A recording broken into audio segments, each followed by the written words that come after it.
Here at CCOT today and visiting this facility. And first of all, I want to thank El Salvador and their president for their partnership with the United States of America to bring our terrorists here and to incarcerate them and have consequences for the violence that they have perpetuated in our communities. I also want everybody to know if you come to our country illegally, this is one of the consequences you could face.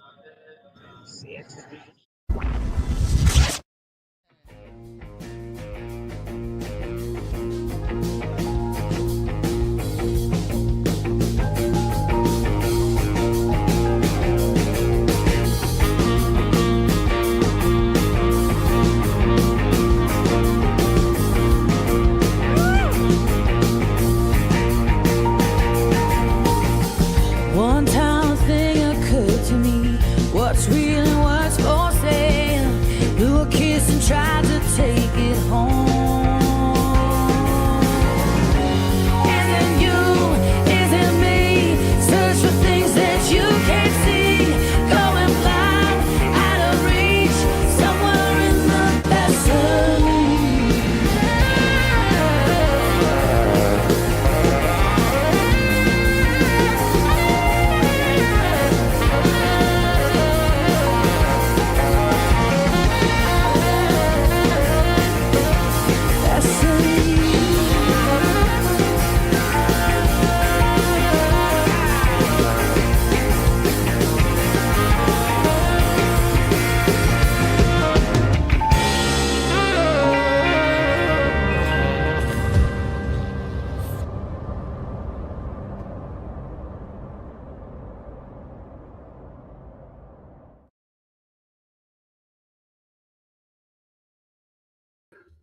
Flies in the Vaseline, and I certainly feel like a fly who has definitely been in a whole swarm of Vaseline, just for starters. Just for starters. Welcome, everybody, to Real Deal Media Live. Yeah, a little last-minute edition. I am Dean Ryan, and that was a wonderful rendition of Vaseline by the very impressive Kate Hudson, who is never shy of just talent and an exuberant amount of that. Welcome, everybody, wherever you are. This is Real Deal Media Live, where it is a impromptu edition tonight because of a request I received in a hell of a past 24 hours, definitely. But this show here tonight, and I'm going to tell you all about it, is we're going to be focusing on a few of the headlines around the world. Of course, we're going to open some of the lines, comments, and questions and concerns. But, however, I would not be able to be here tonight if I didn't address, well, what happened last night. If you saw World at War, it was what is a surprise knock by the police. For yours truly here to kind of just fill me out, I suppose, as two patrons complained about me, which was a total farce. But there's the surveillance, and then there's talking about it, then there's actually where it happened. So it was a little exciting, and hopefully I can make up for it with the next few shows that we start doing here, because it was just, I was unable to complete the objectives I wanted to last night. So I apologize about that. But anyways, we're going to get to it now. And joining me here tonight, who's going to be the incredible co-host, the legendary all-time thespian and RCA record, gold record, platinum recording artist, crooner himself, the one, the only, Jim Fetzer. Jim, welcome. Real Deal Media Live. I do appreciate that exaggerated introduction. Well, it's true, Jim. That's the part in your bio you don't like to share on Wikipedia, but I thought I'd start mentioning it. And Jim, well, first of all, we didn't plan this, but we are connected style-wise. We are twins here tonight, as you can see. We have a color-coordinated type of show because, we're in a band together. That's how we dress. Like the Everly Brothers or something. But Jim, I was asked to take part and speak on behalf of the library, which is where I am today. I have a TV studio that I rent here. And you might remember me here last, Jim, is when we were doing the JFK Files special where all that stuff just came out. And there was an unruly employee who I've never met before, just boom, boom, pounding on the door. And like last night, confronted me in the lobby, and it was a whole ruckus. The cops came and everything. And needless to say, I'm back, and he's not. He got fired, actually. And that's what happens, Jim. That's what happens. You know, you mess with a crocodile, he bites on occasion and eventually. Right? Yeah, you know. I'm glad you came out on the right. I'm glad you came out on the right end of that contest. Jim, I tried to warn him. You know what I even said to him? Because I've always wanted to say it. Is I said, "Do you know who I am?" You know, and which he replied, "No." I said, "Well, you will know eventually." Anyways, you know, he's gone. But I was welcome, Jim. I've been welcomed back here today with open arms. Open arms. So much so, I was invited to speak on behalf of the library at the Orange County Council. And I said, "Yeah, no big deal. Okay, yeah, I'll do it." And you know, it just took place. And my God, it goes by so fast. There's more time that you have to take of filling out and do all these procedures. In fact, here it is. Here's a little picture. A lot of those meetings restrict the speaker to 2 minutes or 4 minutes, and they usually have a time clock. So if you weren't aware, they might well have cut you off in the middle. Jim, that's exactly what they did, because I lost myself. I guess you could say I didn't know. I didn't know 2 minutes went by in 30 seconds. That's what it felt like, you know. And anyway, but I tried to bring a picture here of what that looked like. So here's the setup. So I'm sitting in the back. Now, mind you, there's a huge fight. There's a huge fight now with between city council and people that are supporting the library and the staff to keep the library public. Yes. They're trying to privatize it.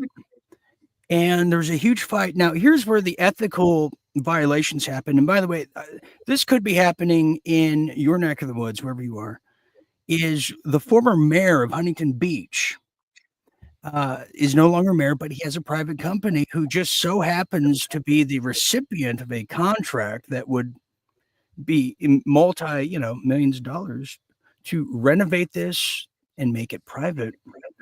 And I think there's some kind of violation there.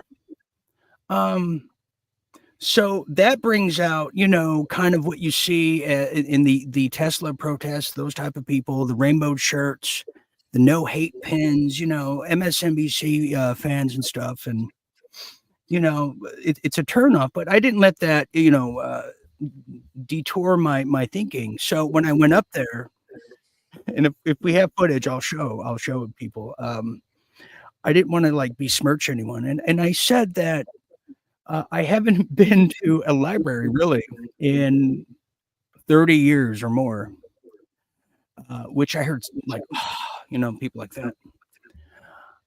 But I said how important it was for me growing up to have a place where I can discover what I want to do and be, the innocence and the creativity that gets lost over time because of ambition and all the other, just fluid things in life. And so I think it resonated, and I was thanking the people of the staff here and the people of Orange County in wake of what happened to me last summer. So I don't think they were expecting that, Jim. I think the people that sent me there, they probably wanted me to be like this vicious psycho guy, which, Jim, I don't know why people have that opinion of me, like I'm Jack the Ripper. Then again, if I saw the security footage of last time I was here, that might be the reason why. But I was very nurturing, Jim. I was actually shocked that I was a nurturing gentleman up there. It was rather nice.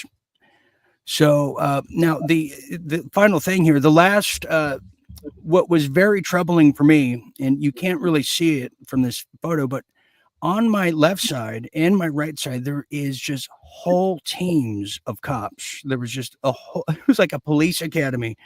And I got to tell you, Jim, I felt at one point I said, "Oh my God, this is a sting operation. I'm being set up. They're all going to arrest me." But yeah, so outside of that, they were there to arrest anybody because now I found out it's a misdemeanor to get really loud in these city council meetings. Have you ever done this before, Jim, or is this just me? Oh, I've spoken at a couple of these meetings, but typically over the phone. Like I've made a couple of brief presentations to the Los Angeles Unified School District about not partnering with Sandy Hook Promise, which is, of course, milking the public for money for a FEMA drill, which, I'm explaining to them that this is not a wise allocation of public money. Right. I don't know how people do it. 2 minutes. I mean, but I think, in my defense, I think I gave them the best 2 minutes of their life. I felt that way at some point in my speech. My recent appearances were 2 minutes each. Now I'm asking for 4. Huge. It's going to cost you. It's going to cost you. It's going to cost you. I actually wrote out everything I was going to say so they could see it. Well, that was my thing. I didn't write it out because I didn't know what to do, and it was rather overwhelming. Here we have David Anthony saying they're using weather weapons in Queensland, Australia to destroy our food supply. I want to make a correction. Last night, I was trying to speak about that, David. I said Melbourne. Thank you. It is Queensland. I was going to correct myself on that. I do apologize. But yeah, Jim, they're all of Queensland, which is beautiful. That's where all the cockatiels come from, I believe, the beautiful birds. Yeah. It's all underwater right now. There's floods all over the place in Australia. That part. Wow. It's unbelievable. It's unbelievable what's going on. No, and Australians are not very aquatic people. They're not. They're outback people. They're rugby, and they eat Vegemite. I mean, those are the 4 pillars of being Australian. Just that right there. So thank you, David, for informing me on that. You're absolutely right. We have here's one of our old regulars. Here's Alina saying, "Hey, Fetzer and Dean." Yes, Miss November. Yeah, she 5 years. Can you believe that, Alina? Okay. We also have people on Rumble, and if we want to call in, we can do that. Jim, I have a video now that I have prepared for you, because that's what we do around here. But Oliver Stone went to Congress today. Oliver Stone went to D.C. To speak about the JFK files. And Representative Luna was there. I must say, is there anything new that has caught your attention from all of the D-class recently, Jim? Well, Arthur Schlesinger had a memo to JFK about disbanding or reforming CIA in 1961, which would have caused the agency anxiety. Jack would eventually threaten to shatter it into 1,000 pieces, which no doubt was highly motivating to take him out. I mean, that's one indication. I have one here too. I wanted to show you is this revelation here, and the more we look into the JFK files too, I've realized that there's more we're finding out that really isn't about the assassination, which is mind blowing. For instance, here's one right here. I did some skulking around last night, and it's hard to read, but so much so I barely can read it. But what this is, it talks about mind control technology, magnetic field, and capable of altering its resonance patterns to basically get energy from Earth. So free energy, DEW type of weapons and technology was already being developed, if not used, back in 1963. I mean, this is what we're finding out. really incredible stuff here. But I thought we'd take a look at this, and it's in two parts here. I broke it down, and we'll get Jim's take after this. Here's Sean's dad over there in Congress speaking. Here it is. I now recognize Mr. Stone for an opening statement. Thank you, Chairman Luna, Chairwoman. Yeah, it's a pleasure to be here. You know, I was here 33 years ago. I was sat in one of these rooms in Washington, and I told the congressmen and women about this movie I just made, JFK. And half of them were wondering what all the fuss was about. It was just a movie. And the other half were passionate in responding to the cries of their constituents that demanded no more national security reasons preventing this from getting to clarity on our president's assassination. The Warren Commission of 1964, as it turned out, got us to second base with a lot of unknowns. And what was that? Obfuscations.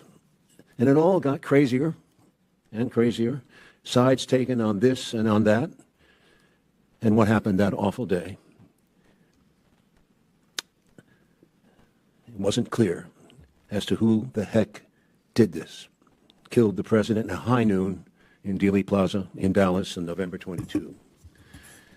And then year by grudging year, we learned in increments a little, but not much more. Often one step forward and two steps back. And now it's 2025. 58 years since Jack Kennedy was killed in 63. Repeat, almost 60 years. That's about two generations. Let's say from 1900 to 1960. As a result of the 1992 hearings that resulted from my film, in which I participated, Congress passed the JFK Records Act, which firmly said all the records out unless you have a strong reason to protest our national security. All the reasons, all the records out, which is exactly what this case was, a national security matter. Our president was killed. What is more important than that? Well, the Assassination Records Review Board really tried for a few years, till 1998, to get those records out. But they didn't get any cooperation, although mandated by law, from the Central Intelligence Agency, which operated and still operates. Yeah. Jim, you want to talk about, what this really is for Oliver Stone is probably a dream come true. But I wanted to bring this to your attention. What does he mean? Maybe you can expand on that in 1992, there was a congressional passing of the JFK records. I'm not too familiar with that one. Oh, sure. Yeah. That created the Assassination Records Review Board to go through all the documents, to conduct depositions, research records, to release everything to the American people by a certain period of time. I think it was 15 years originally, and then it got extended and it got extended. There was a lot of great work. If you want to see one of the most fantastic results, it's by Douglas Horn, who was a senior analyst for military records, who published a 5-volume, let me grab one, inside the ARRB. I mean, this is fantastic. I mean, what Doug uncovered, I mean, about every aspect of the case. The medical witness went back and deposed doctors at Parkland, went to Bethesda, talked to the medical techs, everyone else they could find, got diagrams that hadn't been drawn before, photograph studies. This is sensational. Five volumes.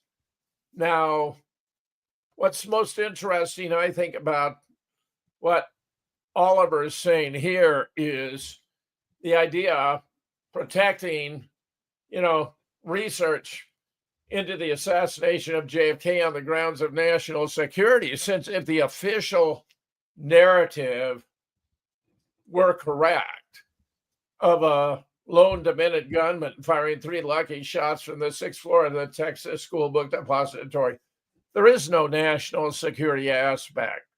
So when he talks about delay, hesitation, lack of cooperation, dragging things out, that's because the official story is just a bologna sandwich, and they all know, and they don't want to get to the truth. In fact, it even turns out Lee Oswald was in the doorway of the book depository when the JFK motorcade passed by, and therefore cannot have fired any shots. And far from being the lone demented gunman, when you add up from the beginning what the Secret Service and FBI concluded that very day, 3 shots, Jack hit in the back, Connolly hit in the back, Jack hit in the back of the head. Once you realize Oswald didn't fire any of those shots, and they all were fired from different locations, you got 3 gunmen. And then, as was being reported that day, there was a shot to the throat and a shot to the right temple. Well, That's 4 and 5, Dean. And then it turns out there was a shot to the side of the head. That's a 6th gunman. You begin to appreciate the enormity of the deception of the American public. yeah, there's one more part here I want to play. And then in a stunning kind of brazen, almost doubling down, I want to play, if I had this somewhere, I want to play the Bill O'Reilly take on what all these new revelations, because at the very least, they're now saying there was more than one gunman. And it's amazing what Bill O'Reilly and the arrogance he still possesses at, in this day and age. He's still going with the lone gunman theory. I mean, it's just unbelievable. But we'll look at that next. So here's part 2 of Oliver speaking to Congress. Here it is.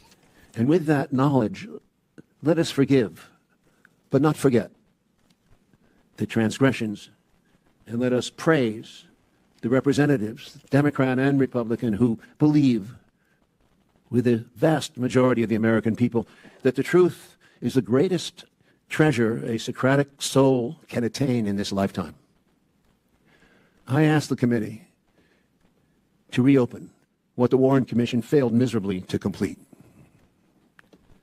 I ask you in good faith, outside all political considerations, to reinvestigate the assassination of this President Kennedy from the scene of the crime to the courtroom, which never happened, but which means the chain of custody on the rifle, the bullets, the fingerprints, the autopsy that defies belief, and that if it were a murder, we'd have given to the poorest man dying in a gutter, all over Lee Harvey Oswald, from 1959 to 1960, his violent death in 1963.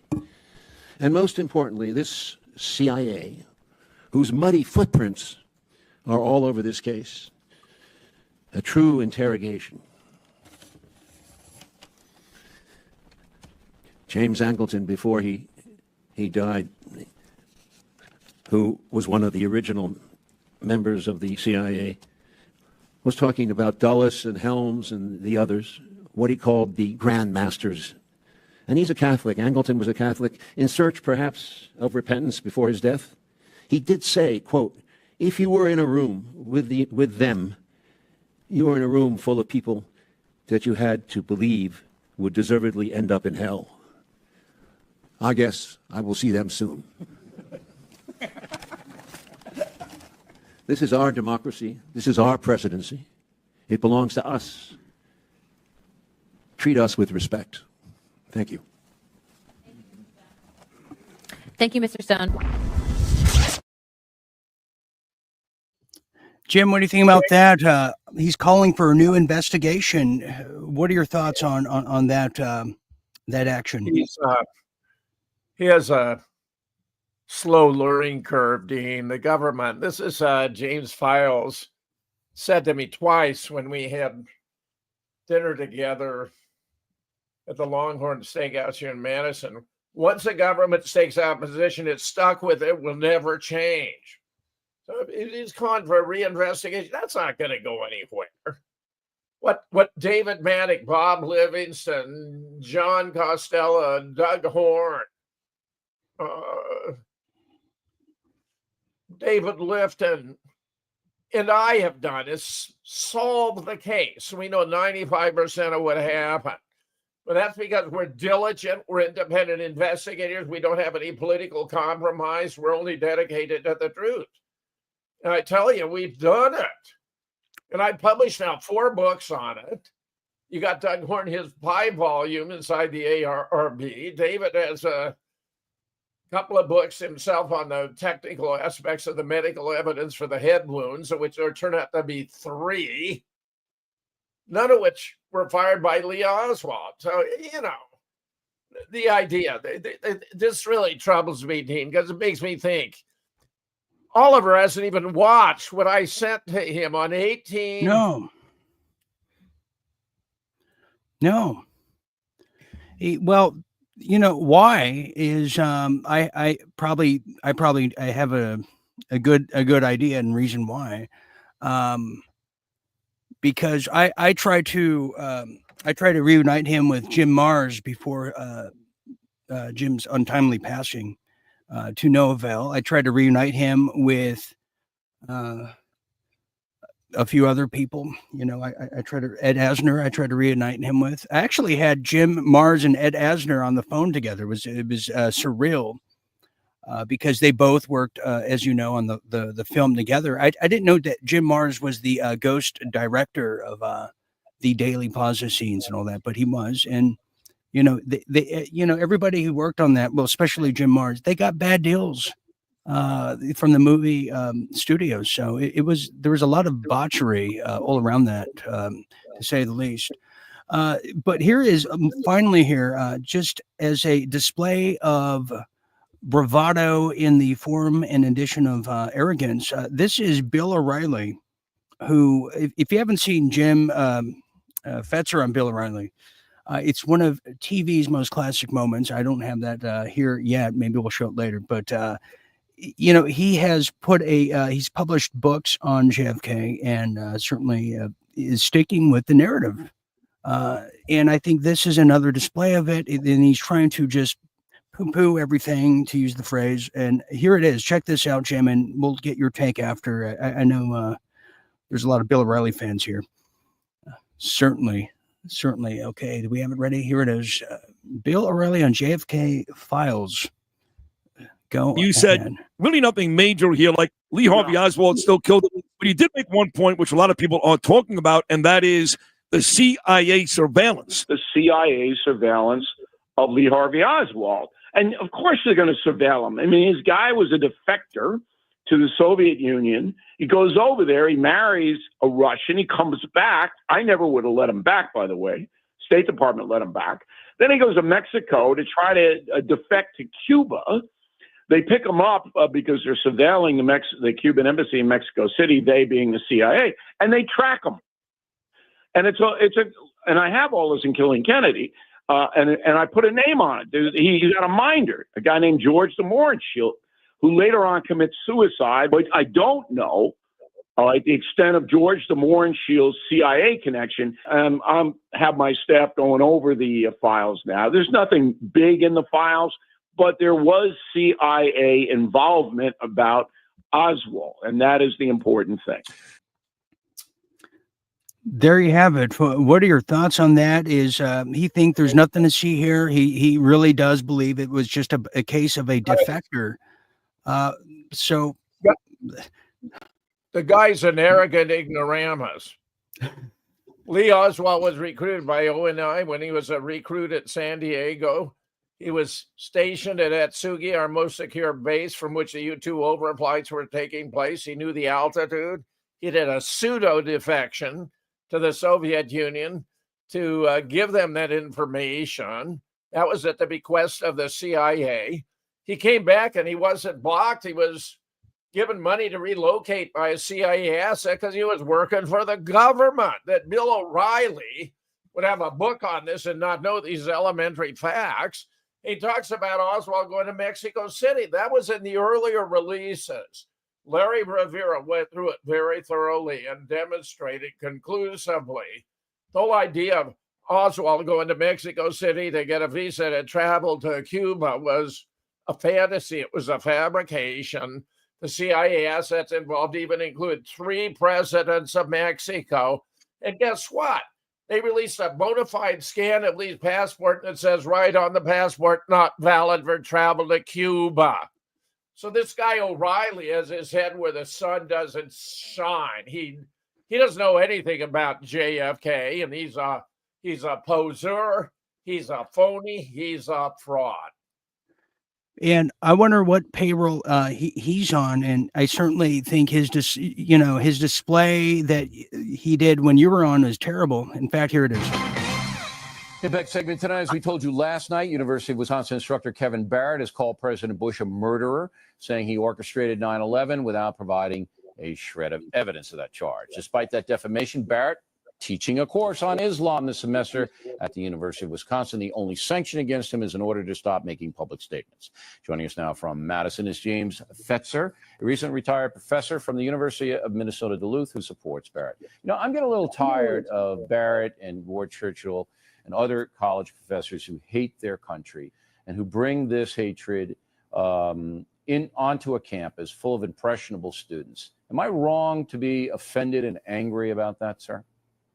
Well, you are wrong, Bill, because you haven't studied the case. We've created an organization consisting of experts and scholars, pilots, aeronautical engineers, mechanical engineers, structural engineers, civil engineers, physicists. We've been examining what the government's been telling us, and frankly, Bill, it's a fantasy.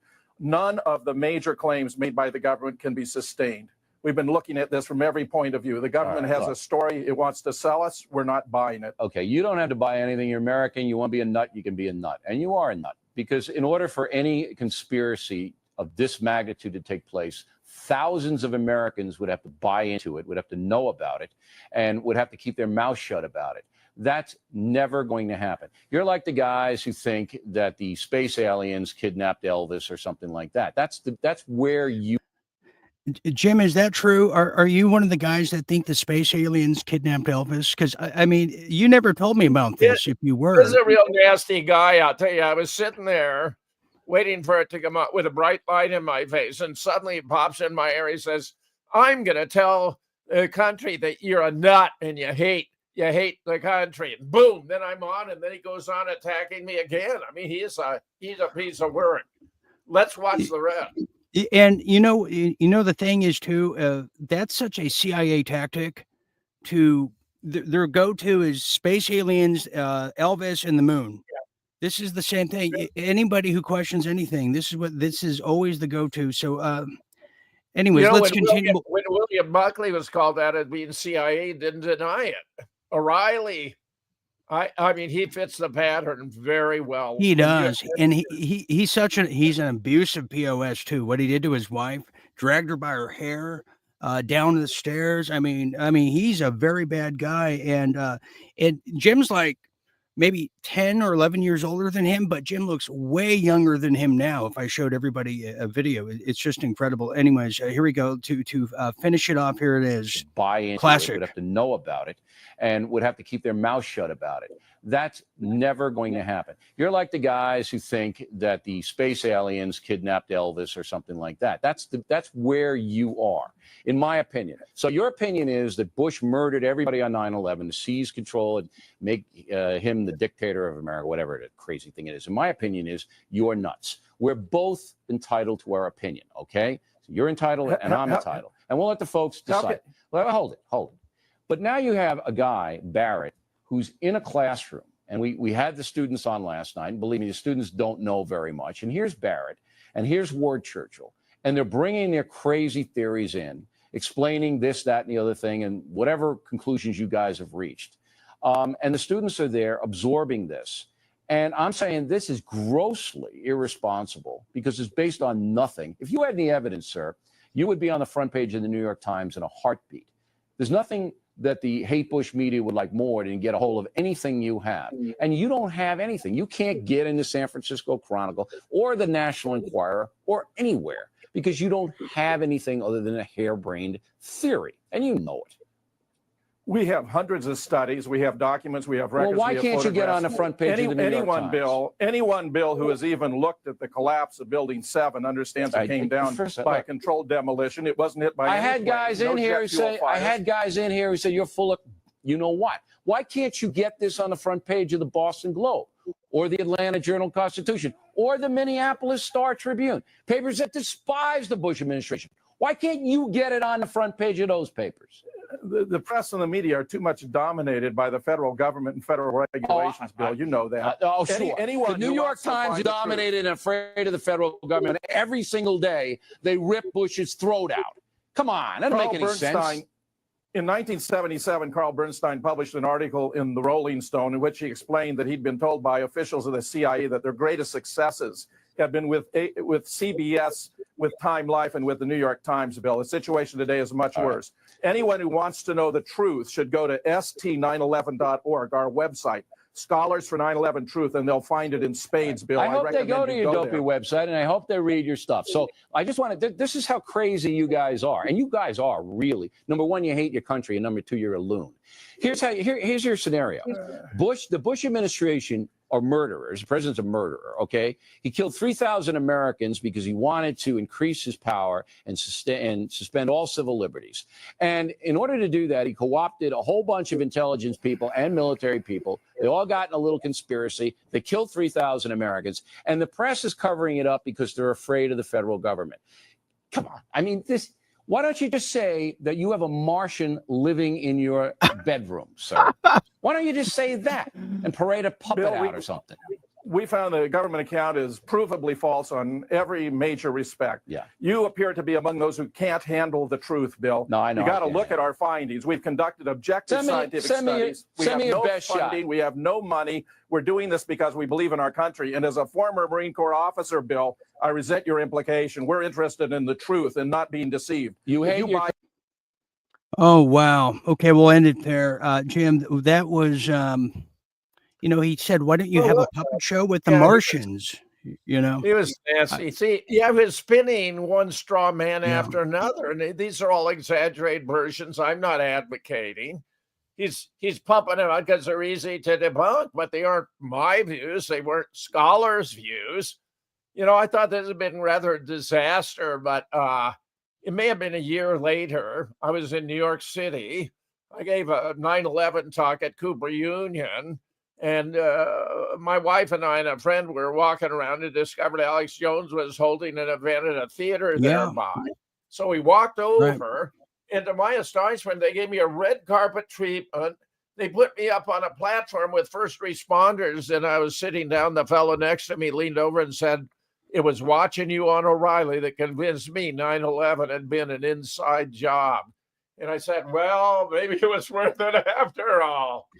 Jim, you don't believe that. I mean, why don't you just say that Martians kidnapped Elvis and put him on the moon that's made of blue cheese? O'Reilly is really a contemptible figure. I did two interviews earlier that year. The first was in June with Ollie North sitting in for Sean Hannity. And I tell you, Dean, that's the best 4 minutes of television ever in my life. I believe it. And then subsequently, Sean wanted to take a bite at the apple. So I did a second with him. Not quite as good as the first with Ollie, but then this third one with O'Reilly was just ridiculous. What's interesting is none of this aged well. And I remember at the time, there was a lot of this talk about this Ward Churchill guy. I don't even know where he is today. He's like this big, very, you know who I'm talking about? He was all over Fox News for like years. And, Bill O'Reilly was seen and looked at as alternative. But anyway, I don't want to spend too much time on him because there are some other things we have to coming around here. And Belinda says, "You are a legend, Jim." There you have it. We have David Anthony that knows things. He said, "Bill is paid to be an asshole." Yeah, well, he's not so much these days. He's natural. It just comes natural that, he should pay them. Yes. We have Notable over there on Rumble that says, "Would love to see this asshole. Now, what does he look like?" I'm going to show you after the break, Notable. Thank you.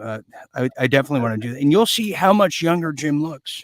And, I don't even think Jim uses face care. It's just a natural thing that he has in his genes. Maybe it's that, or maybe it's Maybelline. Who knows? We'll find out. Okay. And here's another one. Sean Gregorian, who loved Bill O'Reilly. I was wrong. He said Bill is a peddler. What's a peddler? Oh, of mainstream narratives. I thought something else. And finally, Maddie Lynn says, look at you, Mr. Fetzer. You look young. Jim, women are just hitting on you left and right on here. It's out of control here. So we have to move on here.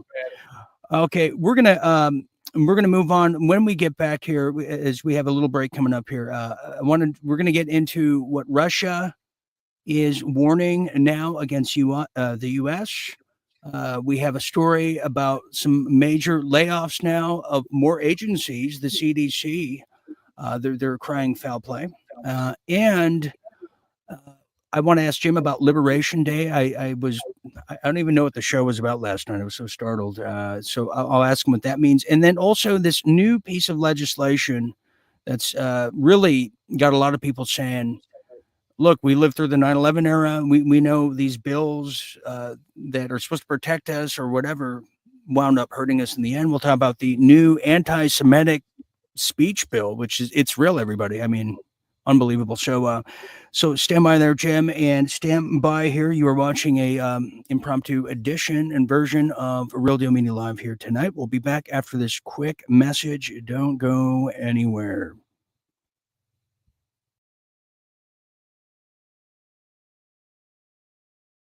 Well, if you and your partner have monkeypox, the best thing you can do to protect yourself outside of a cubicle that you desperately and violently want right now,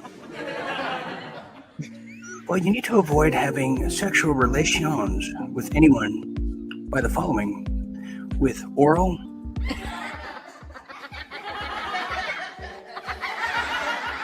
anal, and vaginal. Yes, vaginal number 5. It's a really strong fragrance that works for everybody, but also, do not kiss and touch each other's bodies while you are sick.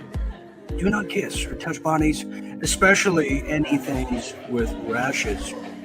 Also, in closing, do not share things like towels, fetish gears, sex toys, toothbrushes.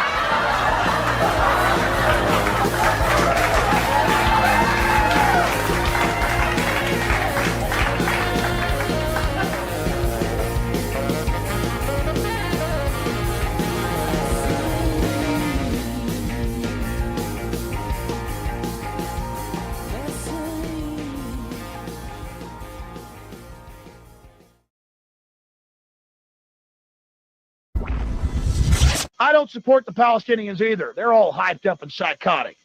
But Israel's going to get us nuked, always backing them up like this.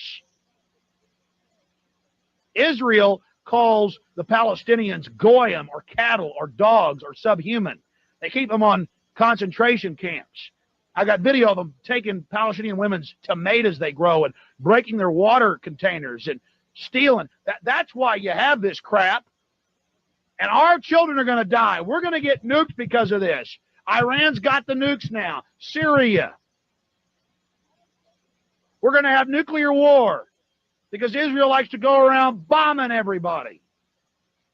I'm sorry. It's just the facts. And Israel absolutely is beside itself with joy right now. They are talking about how they're going to blow everything up, how they're going to attack everybody, and guess who's going to get bombed because of it?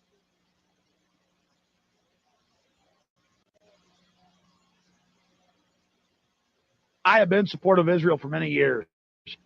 When I found out what they do, shooting little Palestinian children in the genitalia and laughing, it's on video. Little 10-year-olds walk around throwing rocks at tanks. A guy sits off a half mile away and blows their testicles off. They call them goyim. They call them dogs. They call them...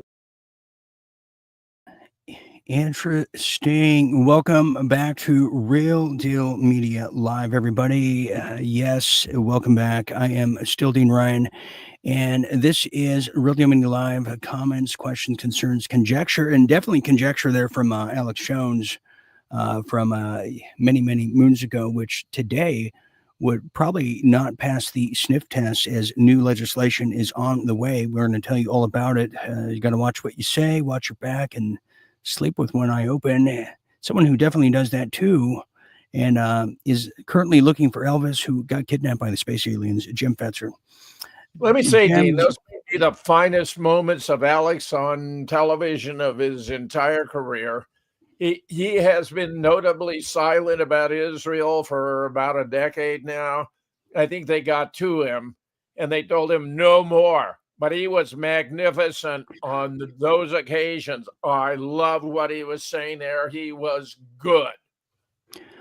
Yeah, that was 25 years ago now, and definitely you can apply what he was saying into today. Yeah, here we are again. We have a run up to war now with Iran.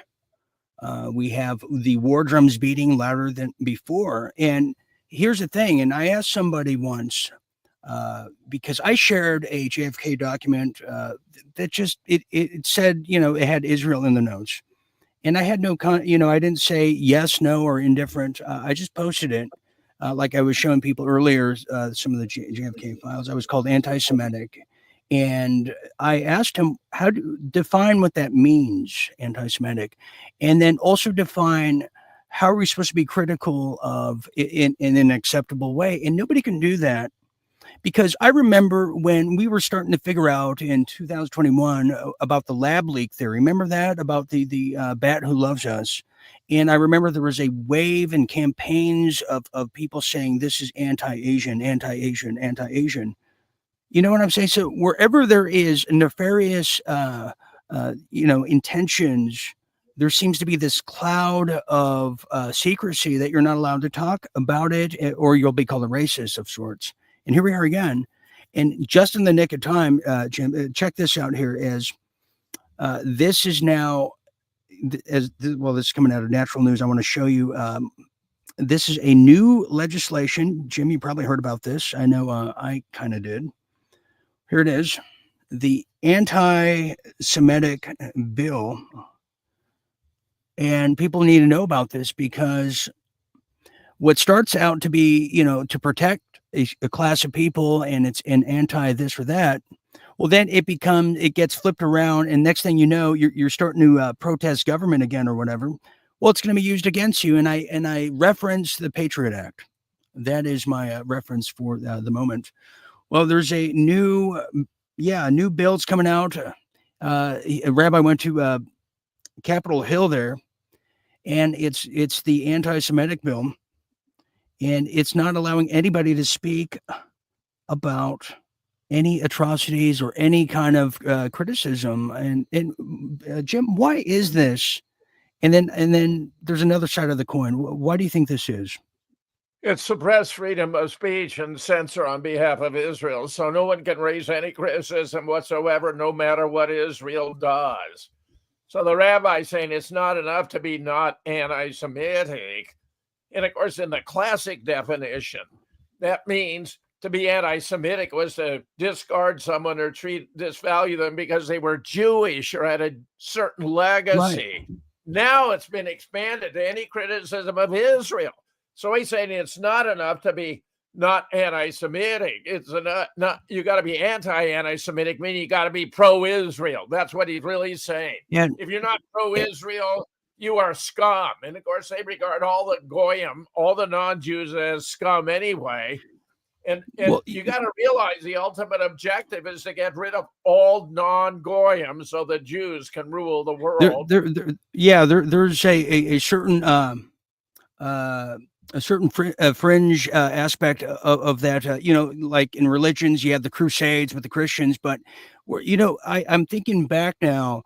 During the Bush era, if people remember the Westboro Baptist Church, the God Hates Fags people, who I believed were just a total psyop, but they were used to show the extremity of people protesting, the war, and use them who were just, traveling, but use them as an example to pass legislation at that time to prohibit any protesting at military installations, funerals, all the sorts. And people were all for it at the time, but it comes back to bite us in the end.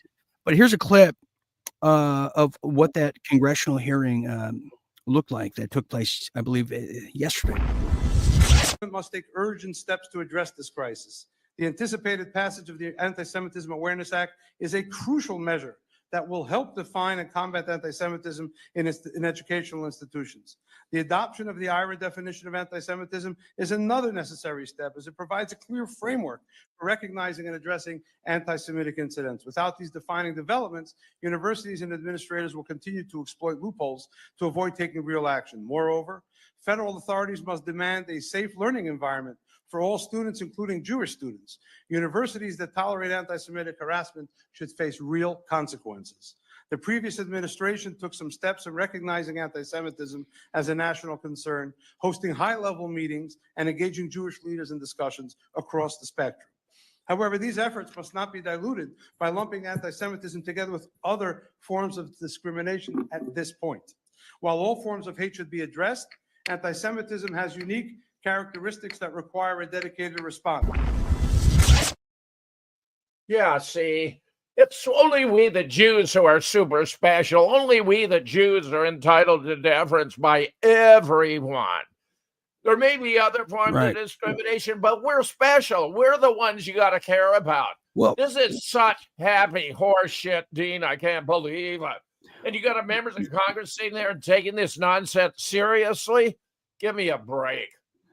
The problem is when you start providing special protections and services for one group, then another group's going to come along and say, well, we want that too. And then they're going to want more and more.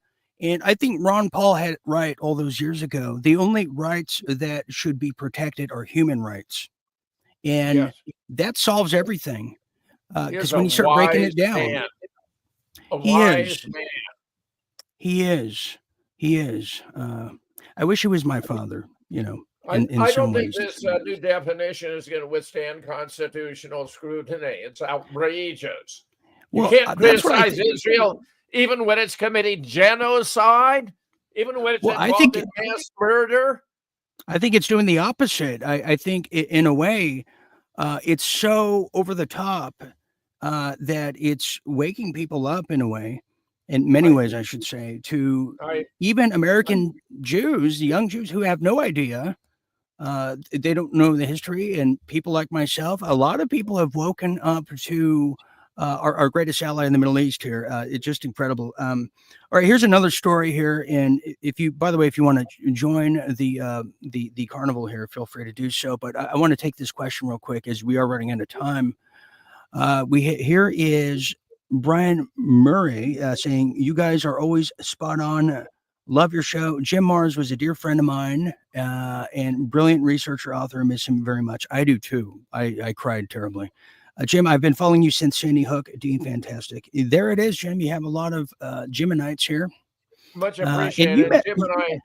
Jim and I collaborated you met Jim Mars on identifying the body double who stood in for Lee Oswald in the backyard photographs, who turned out to be Roscoe White, who was a CIA guy who joined the Dallas Police Department and may have killed as many as 50 witnesses thereafter. Right.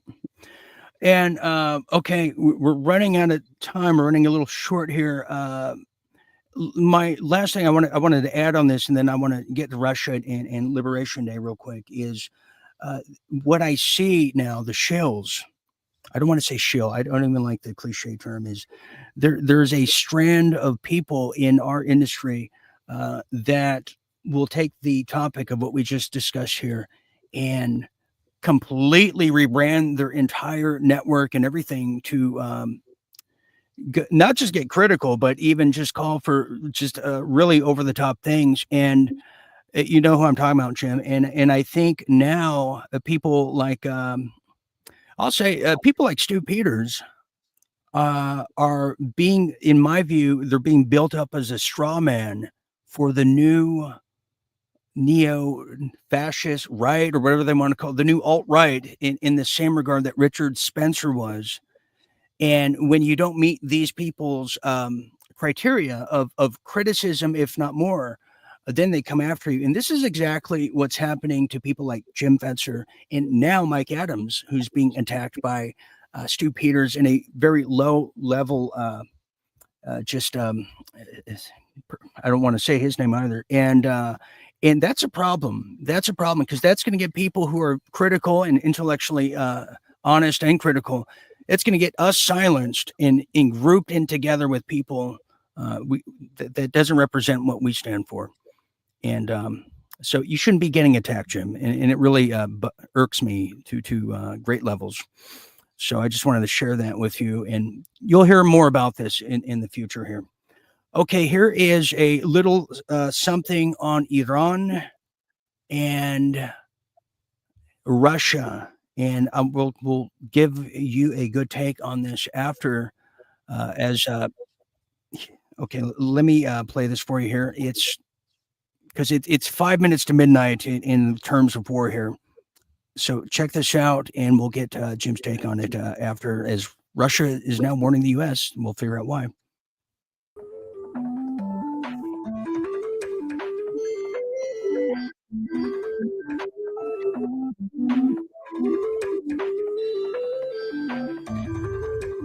Continue its nuclear program while offering renewed talks. The message described as uncompromising made clear prolonged negotiations were not an option.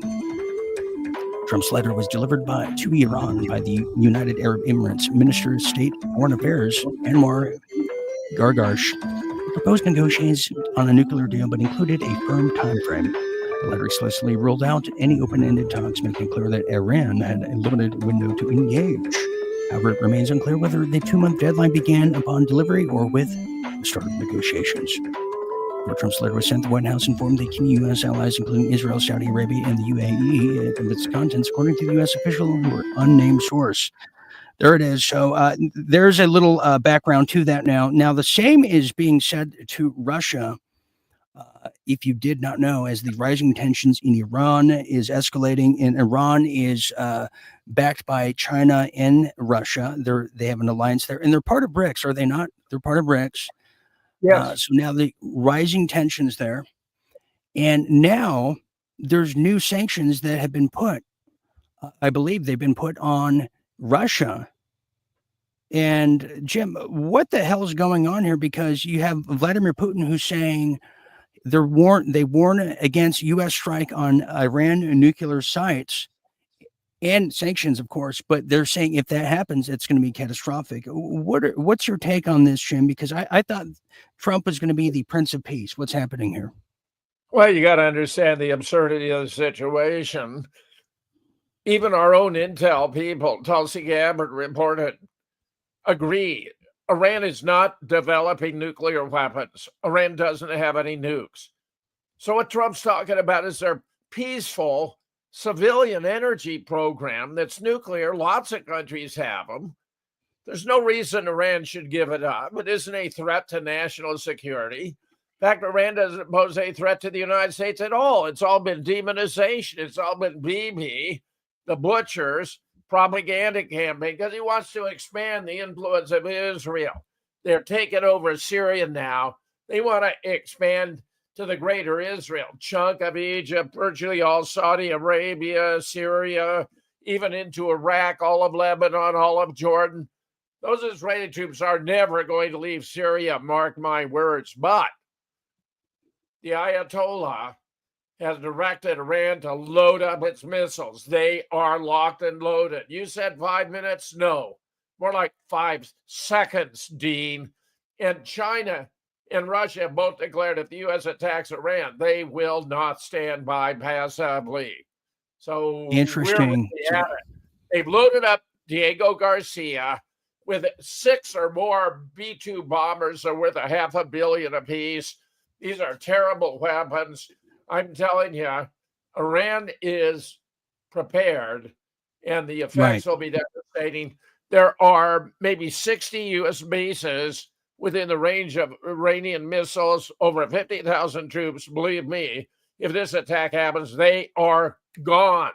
And it won't surprise me if they attack Israel at the same time. They can annihilate Israel.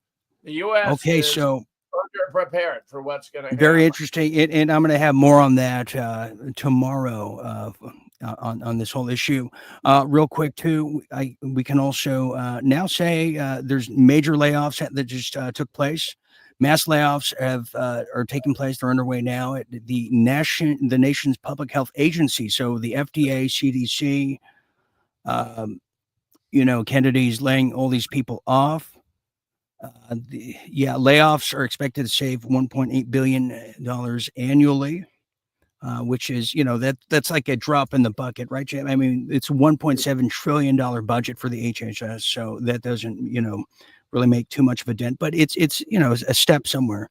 And then finally, it is April Fool's, and that's no fool,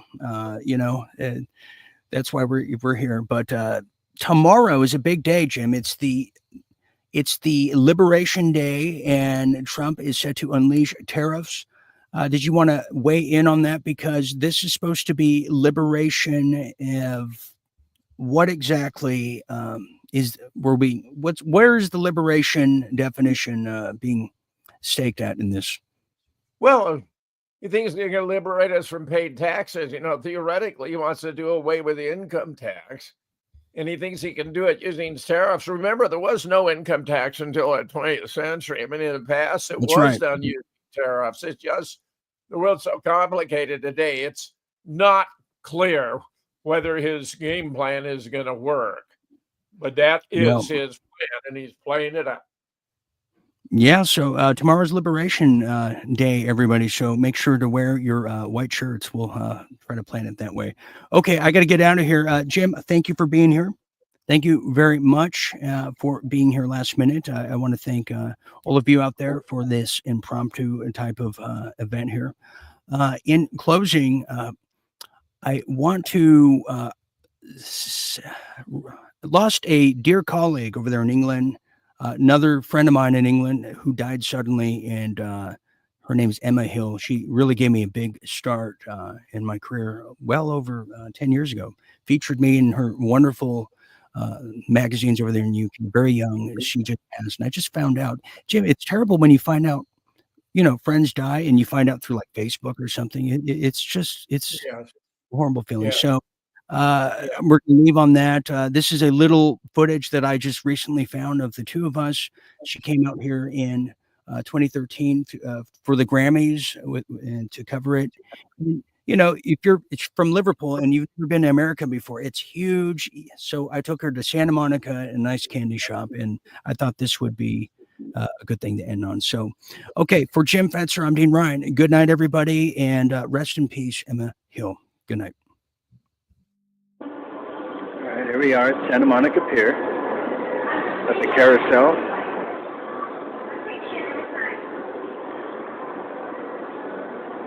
Emma, what great memories as a childhood are you fond of when you think of this old-time candy? I think just bringing me to a place of candy, ice cream places, ice cream, put it all here. Yeah, only in America, right? Absolutely, you're doing it right.